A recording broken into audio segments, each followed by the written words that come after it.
Some say kings can buy whole seasons with a silver coin. Others say coins cannot buy the thing they are most afraid to lose, which is time.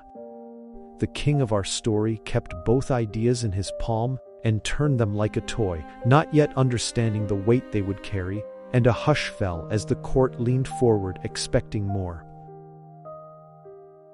He desired a kingdom that never balked, fairs always full, banners never ragged, feasts that outlasted memory. He wanted the feeling that tomorrow would always look as bright as today. To feed that want he reached, not into treasury, but toward neighboring lords and traveling lenders who promised wonders in exchange for paper promises and future harvests, and the first loans came like a pleasant wind. It is told that in the royal chamber, a ledger grew thicker than any crown, inked with promises about seasons that had not yet turned and taxes that had not yet ripened.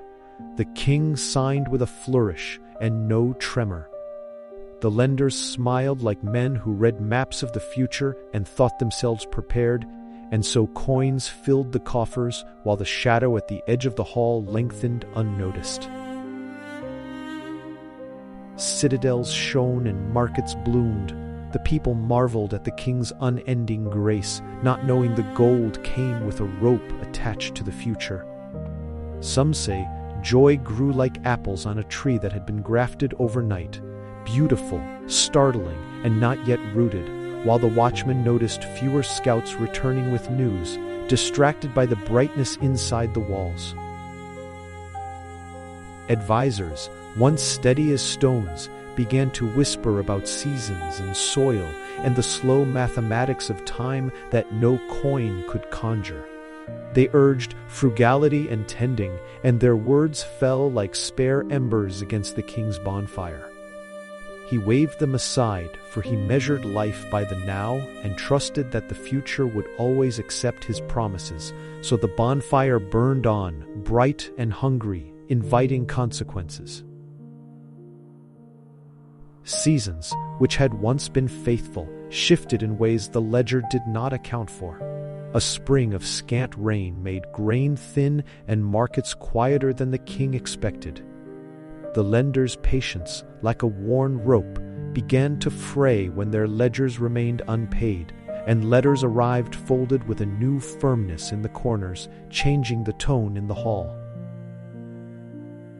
Letters turned to envoys, and envoys to cold faces who came not to praise but to remind. Paper bears teeth when it must be fed. They asked for tolls, for grain, for pieces of land to satisfy a promise. The king felt the room shrink, and the banners seem heavier than cloth ought to be.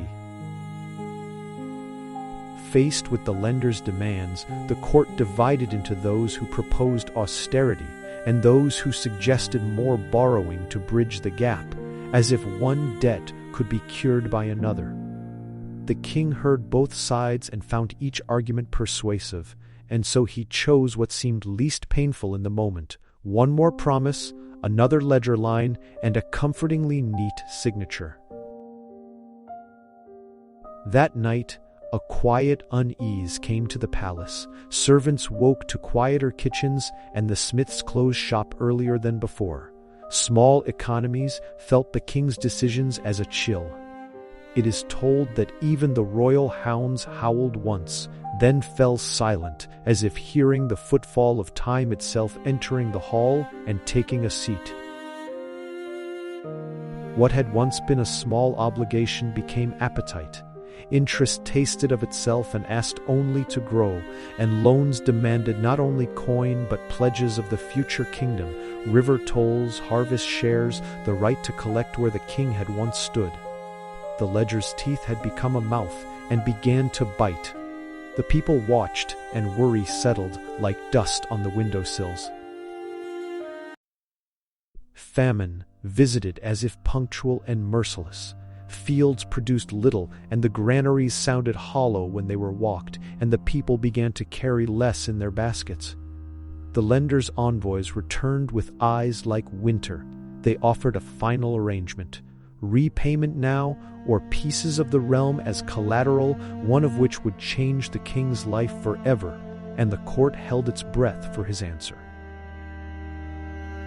Pressed and proud, the king bartered land and rights, river crossings, tolls, even the care of distant provinces, each signature a small amputation, and each amputation left a scar the people could feel. Some say his hands trembled only once, but the tremor was enough, and the parchment accepted the tremble as a new boundary, and the kingdom began the slow mathematics of giving away its own shape. There came a day when the sound of coin in the royal bowl was a whisper, then silence. Lenders had taken more than promises, and the coffers returned nothing but echoes. The people realized a strange thing. Abundance provided by promises leaves behind only empty vessels when the seasons fail, and suddenly there were fewer songs beneath the banners. Lenders, now more masters than friends, took what had been pledged and claimed authority over markets and borders. Towns once under the king's banner flew new colors and spoke different names. The king, who had thought himself secure, found the seat under him lighter, the crown less his, and the heavy things he had feared to lose were taken by the very deals he had made to avoid fear. In the hush after all agreements were settled, there was a strange clarity. The king could see how every borrowed coin had been a countdown, how every promise leaned on a tomorrow that was not yet his to give. He sat among the ruins of choices and, for the first time, named his mistake plainly, and the naming was its own small, painful light. He woke one morning without banners but with daylight. Humility settled like dew, and with it came a small determination not to replicate what had ruined him. He walked among the people not as a king in a procession, but as a man who needed to learn the old measures of seed, of time, of true cost, and their faces, once distant, looked back with guarded kindness. He learned to trade time for growth, teaching farmers to store seed, arranging fairer tolls, and inviting the people to own the bridges and granaries together, rather than be rent by distant hands. Each small stewardship returned a kind of profit that counted not only in coin, but in trust and measured time, and the ledger that grew afterward recorded careful steps and not promises made into mist.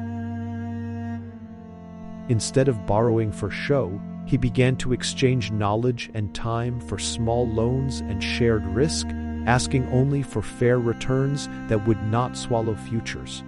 Apprenticeships and shared harvest plans became the new currency. It is told that people who once felt hollow found their pockets and hearts fuller by measuring their days and investments in hours and effort rather than promises on paper. Seasons turned as seasons should, slow and patient. The realm healed with a measured rhythm and no sudden promises to unsettle it. The king watched a sprout become a stalk, a grain become a loaf, and each small return felt like a stitch mending the tear that once opened under his haste. In the end, the king kept little of what he had once thought essential. He had lost opulence but found steadiness and a new respect for the limits of time. The parable closes with a plain line. A man can borrow brightness for a night, but to keep a dawn, one must plant and wait. And so the kingdom learned to value time as the truest form of wealth.